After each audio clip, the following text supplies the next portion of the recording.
Welcome everyone to the March Grand Rounds. We've been getting really positive feedback, so thank you. Keep that coming. If you have topics you'd like us to cover, let us know.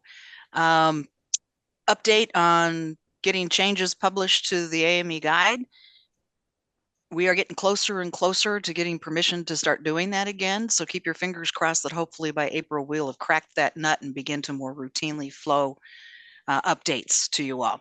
In the meantime, keep watching the space, and we appreciate all your help and what you do for the safety of the national airspace.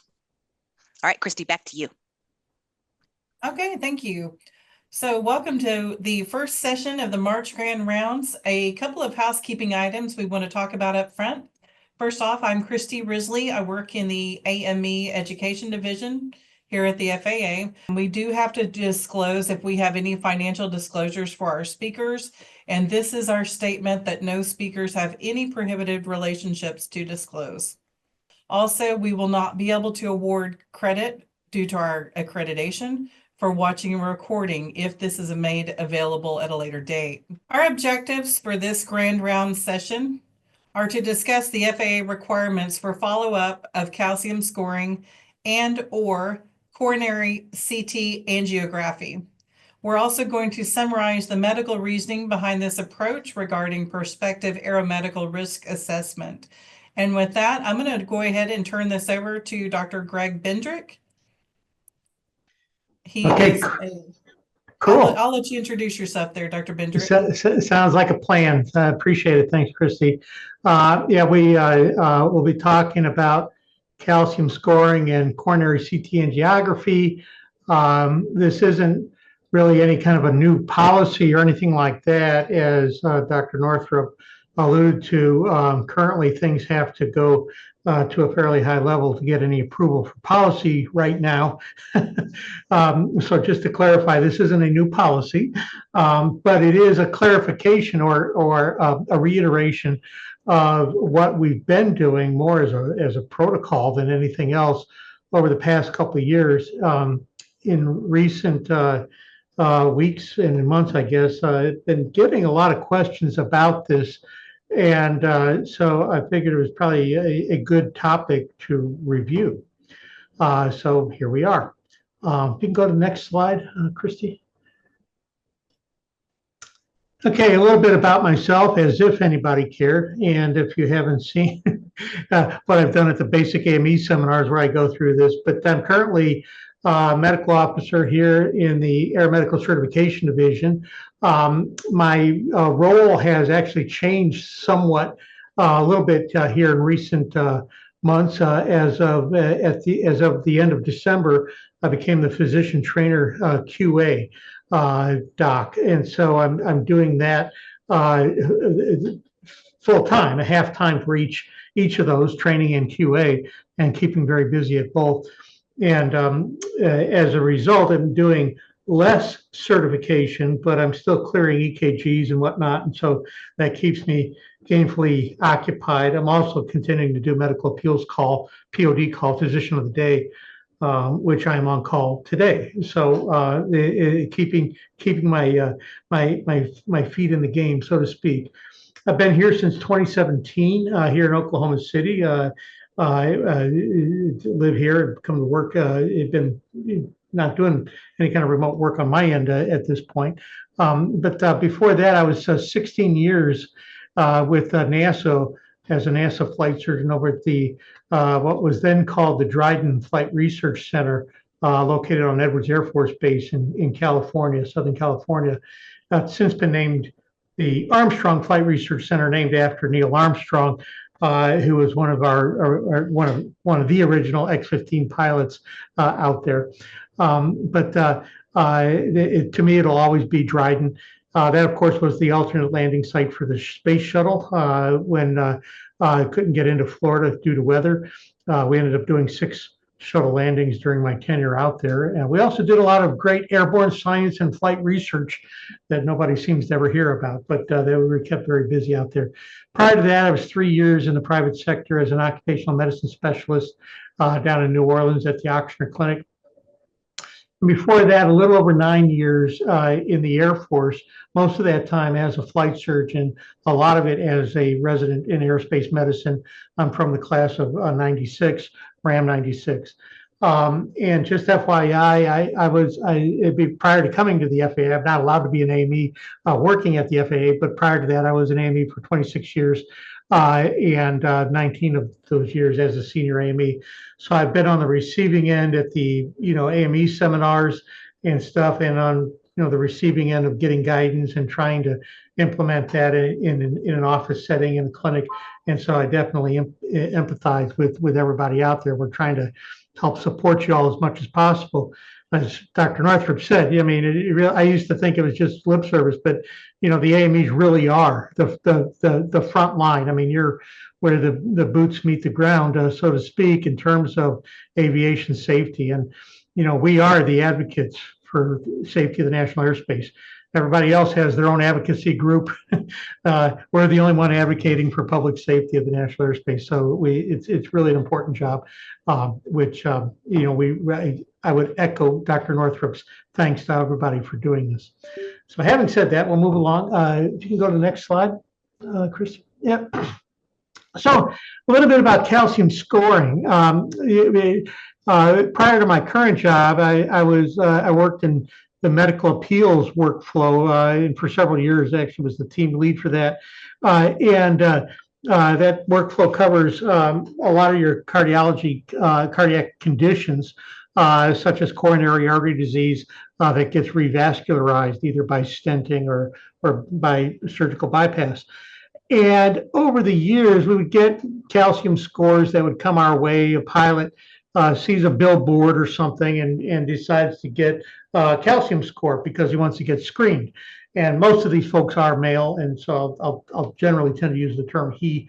But we are seeing more female pilots. But they get a calcium score, and it comes back some number. And the question was, what do we do with that? Do we do anything with it? And so at first, we just kind of ignored it when I was working with Dr. Johnson in the earlier years here. We just kind of ignored it, didn't pay much attention to it.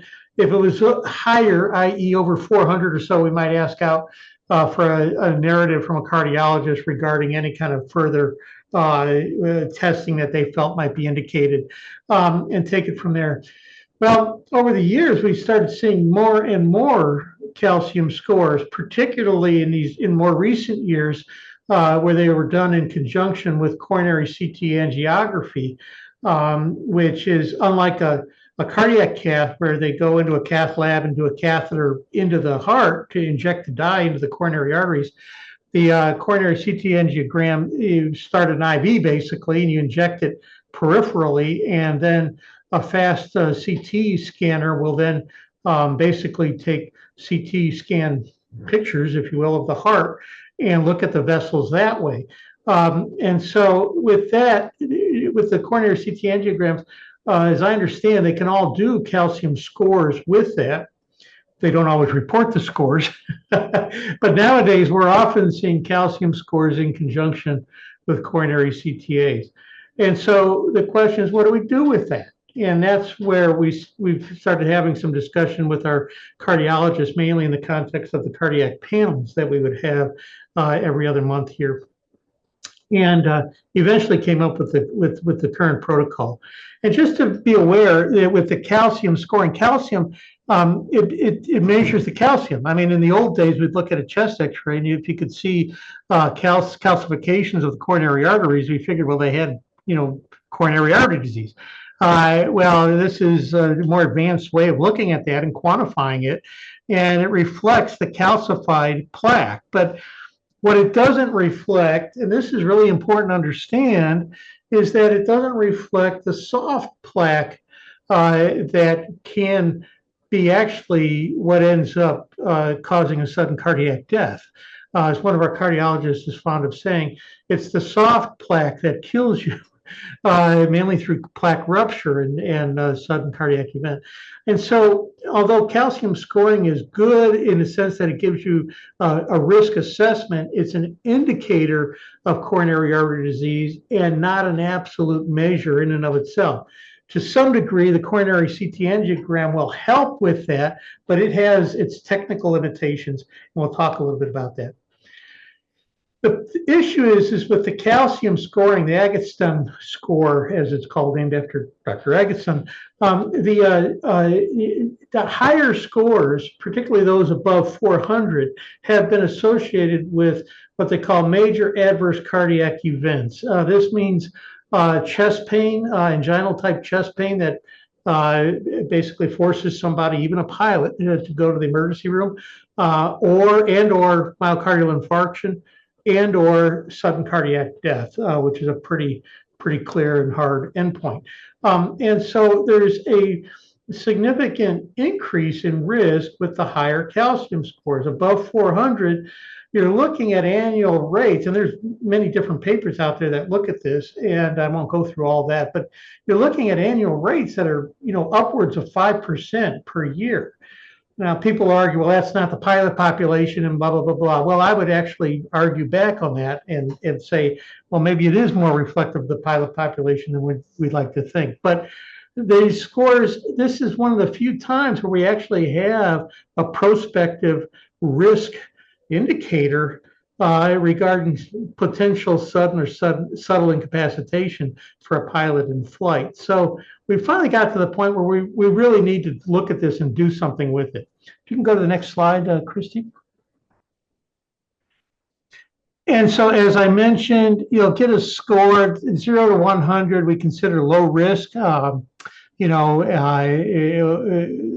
may be an indicator of some mild level of coronary disease, but we really don't follow that up at all. Just warn for that.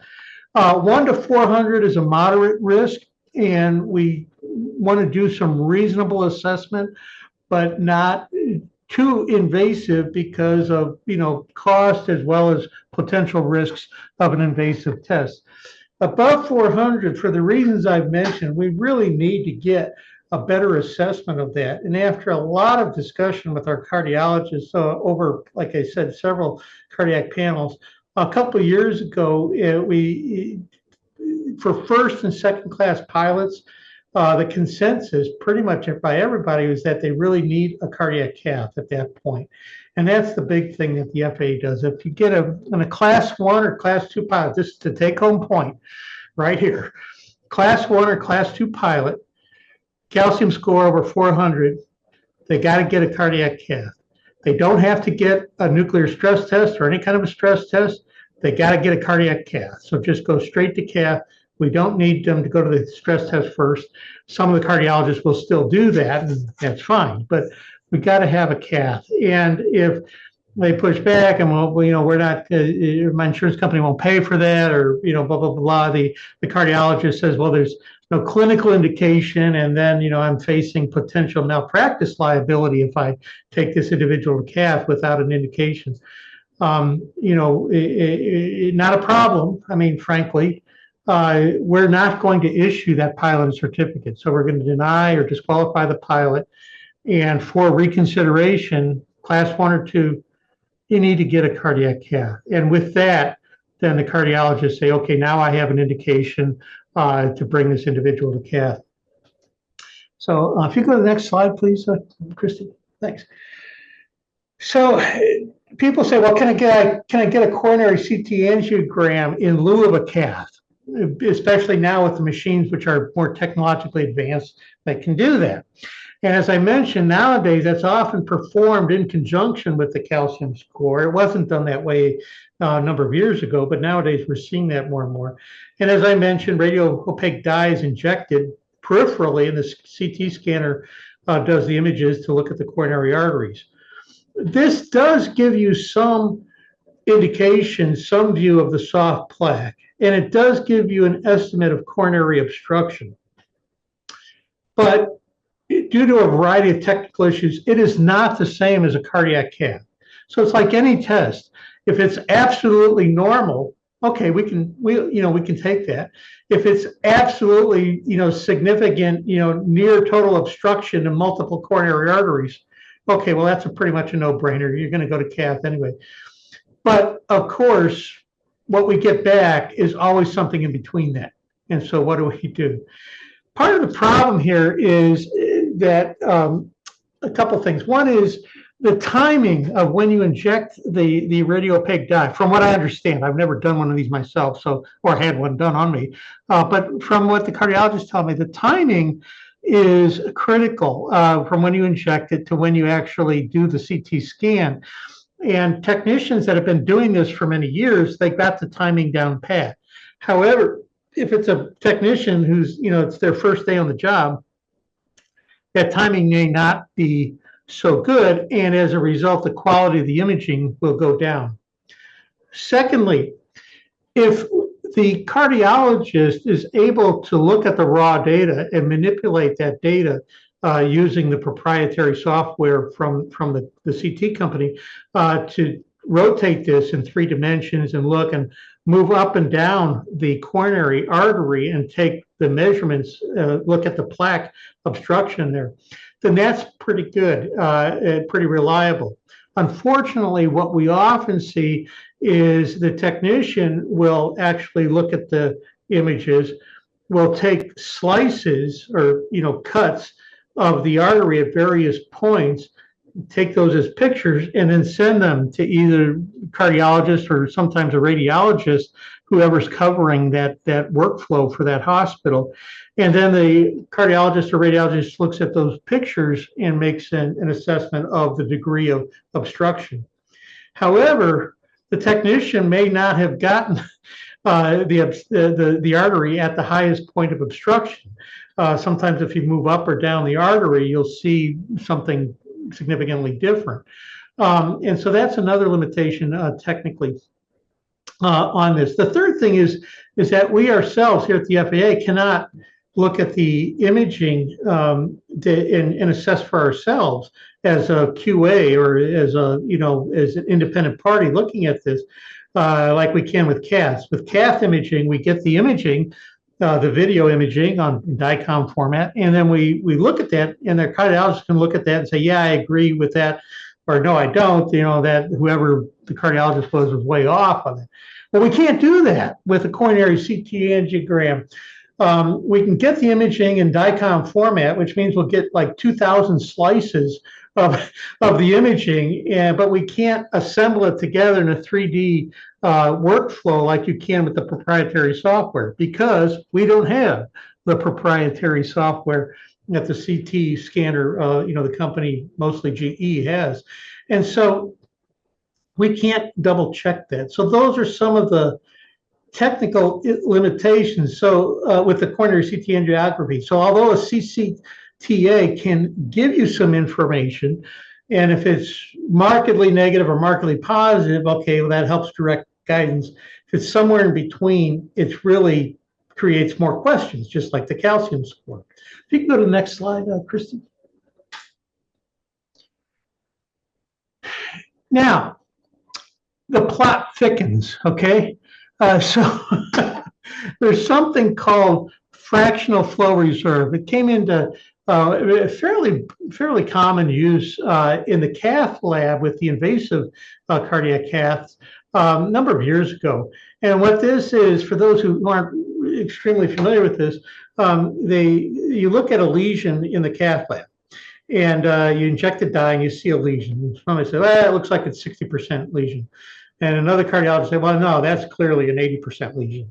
Another one might say, it's maybe 50% at most. And so you can get some discussion about the degree of lesion. Fractional flow reserve, it's a catheter that they can put, you basically feed it past the lesion, and it's got a sensor proximal to the lesion and a sensor distal to the lesion. And injecting the dye or the flow, you can measure the relative fraction of that flow distal to the lesion as opposed to proximal. So you see what the drop off in pressure is as you, or actually in flow, as you go across a lesion. And generally for FFR in a cath lab, 0.80 is considered, above that is considered not obstructive. So if you do an FFR on a lesion and it's 0.75, well, that's considered obstructive. That's like a positive stress test. And so that's an indication to go ahead and put in a stent. If it's above 0.80 and like 0.9 or something, then that's considered non-obstructive, and then that's no indication to put in a stent. Translation is the cardiologist won't be reimbursed for putting in a stent across those lesions. So the FFR, and in some cases there's a little bit different technology where they call it an instantaneous flow reserve, or an IFR. And of course, it's got slightly different numbers, but for what's considered significant or not. But in any case, whether it's FFR or IFR in a cath lab, this has been a very, very useful tool in assessing lesions that are, obstructive. And you've got quantitative data that shows you whether they're obstructive or not. And then you can guide whether you need to put in a stent or not. So, okay, that's cool. That's cool. Neat technology that's, progressing and stuff. Well, it gets even better, because with the coronary CT angiogram, there is the technology now that's available where they can take that data, that flow data from the CT imaging, and you can do modeling of that, and you can figure out an FFR based on the flow of that CT imaging. By looking at that, that's called CT-FFR, or the proprietary name, I believe, is FFR-CT, whatever. But basically, this is something that is very useful. If you can go to the next slide, Christy. And so here's a picture actually from this from the company's website. There's one company out there. It's called HeartFlow. It's the only company currently doing this. But basically, if somebody wants to have a coronary CT angiogram analyzed for FFR, they can send that data to this HeartFlow. It's all done, electronically over the internet. But you send it to this company, and then they will run their modeling numbers, their algorithm on this, and come up and determine the FFR data, the CT-FFR data on various lesions on that coronary CT angiogram. And here's an example, just for demonstration purposes on this diagram. You'll see there in the LAD there on the right, about midway down, there's what looks like a lesion, and past that it's red, indicating that this is a flow obstructive lesion. Similarly on the right coronary artery, the posterior descending artery, you see what looks like a flow obstructive lesion there. And this says, oh, okay, here you've got some flow obstructive lesions. This is an indication now to go to the cath lab and actually put in a stent at those lesions. However, the thing is that, as I mentioned, you've got to, whoever's doing the coronary CT angiogram, whatever hospital's doing this, if you want CT-FFR, they've got to send it to an outside company, which charges a fee, of course, for doing this. And of course, not all coronary CTAs are going to be technically, they're going to be able to do that and all that sort of stuff. You get, just the technical issues come in, but assuming they're able to do it, they charge a fee to that hospital. Okay. Well, the hospital then has to figure out, in some regions, Medicare will reimburse for this, which means that insurance will reimburse for it. But there's a lot of caveats and guidelines and requirements for what they will reimburse. If it's obviously negative, they're not going to reimburse an FFR measurement. If it's obviously positive, they're not going to do that either. So it's got to be within certain ranges and all that sort of stuff. So the bottom line is that certainly not every coronary CT angiogram gets an FFR measurement. In fact, relatively few of them do. Okay. So if you can go to the next slide, Christy. I mentioned that because, the pilots will say, well, can I get a CTA, coronary CTA? And will that be, good enough in place of a cath? So here's what we get. Pilot gets a calcium score. He or she wants to get screened. Okay. And as a part of the deal, they also get a coronary CT angiogram as part of that. They bring that into their AME at their next exam, and the AME uploads that and transmits that to the FAA. Now, what are our concerns? Okay, and that's what this talk is really all about. If you can go to the next slide, Cindy.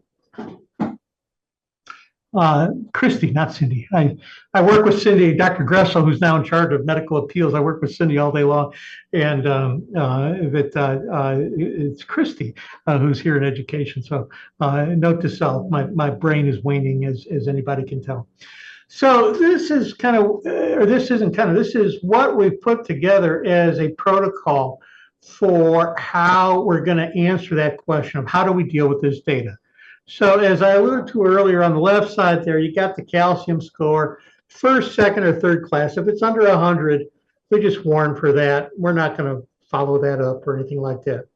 100 well, for the engineers out there, 101 up to and including 400 will ask out for a nuclear stress test, an RS, a radionuclide stress test, and of course the cardiovascular eval that goes with that. So we want, the cardiologist's office note and the lab work, lipid panel and A1C level.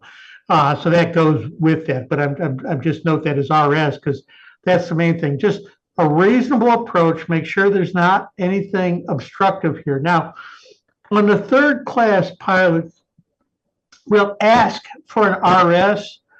But if they give us a plain Bruce protocol stress test, we will accept that if it's interpretable. They don't have a left bundle branch block or some sort of other reason that makes it uninterpretable.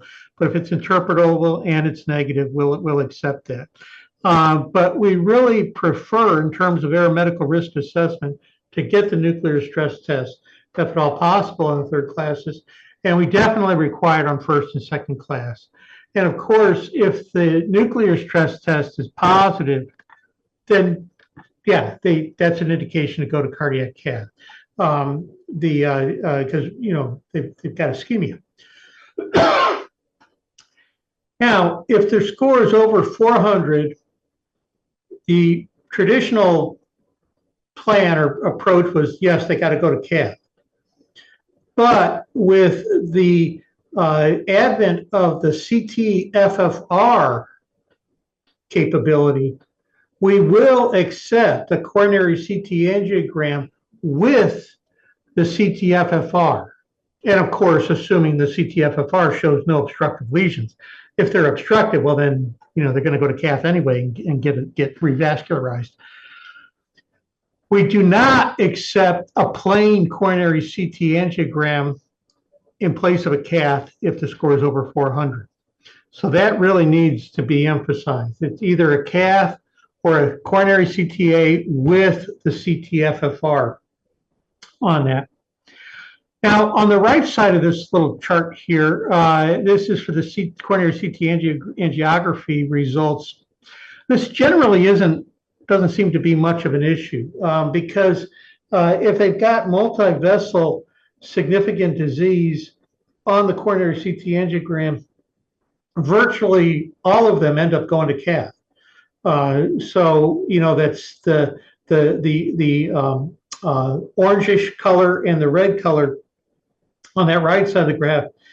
I don't think those have ever come into play in the cases I've seen, because when they get to that point, they inevitably go to cath. It's always on that left side of the chart with the calcium score over 400 where we get into the discussion. But if they just get the coronary CT angiogram and if two or more vessels show on a plain CTA show 50% or more, then we got to get the CT-FFR measurements or just go ahead and go to cath. And so that's the overall approach that we've developed over the years. And more recently, with the development of coronary, this coronary CTA, CT-FFR, we kind of threw that in there, that we'll accept that with the CT-FFR measurements, of course, assuming they're negative. Assuming this is negative, then we will follow them up typically with the annual coronary artery disease recertification worksheet, which we'll see here in just a bit. We won't necessarily require annual stress testing unless there's a specific reason, and then we'll put that in the authorization for the special issuance, that what sort of follow-up we'll want. And that's typically if there's a high-grade lesion, it's not quite obstructive just yet, but we think it may progress over the next year or two to something that is more ominous, then we may put with stress testing. But the fact is, if you think about it, calcified plaque or hard plaque is there, and until it progresses to the point where it's obstructive, then it's not likely to give you a lot of problem. The soft plaque, so you develop this plaque, you get this inflammatory response there, and you get maybe some plaque fissuring early on, and then some little bit of tiny ruptures with some fibrosis goes in, then you lay down the calcium, and that goes on. But if you progress and now you have a large soft plaque, it's the roof of that plaque is very important, because if it's soft and friable, then that plaque is likely to rupture. And if that happens to be located at the ostial left anterior descending artery, the so-called widowmaker, then that can, if that ruptures, all those cholesterol esters are then exposed to the blood. They are very thrombogenic. They stimulate clotting, and so within a matter of minutes, you've got a whole artery full of clot and completely obstructed. And that's our typical anterior STEMI sudden cardiac death scenario. And so it's the soft plaque that's important, and the stress testing doesn't predict plaque rupture. It doesn't mitigate against that. It only tells you if you have an obstructive lesion. And hence has been our shift in focus to really on the cardiac risk factors, because risk factor management, particularly LDL, particularly statin use, the side effect of statin use is actually to stabilize the endothelium. And so the argument can be made that one should use statins regardless of their LDL level, because of these secondary or so-called pleomorphic effect. But that's why the FAA has gotten less concerned, and this is in accordance with the American College of Cardiology and American Heart Association, with doing a stress test every year for follow-up and focusing instead on good risk factor management for follow-up. You can go to the next slide, Christy. So as I mentioned, this is the calcium score. We can just skip or go on to the next slide. And this is the coronary CTA. I've talked about this a little bit in depth.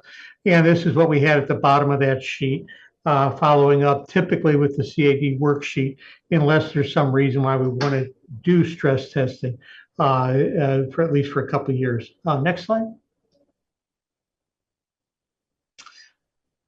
So as I mentioned, a plain CTA, coronary CT angiogram, is not acceptable in lieu of a cath unless they also get the CT-FFR flow measurements with it.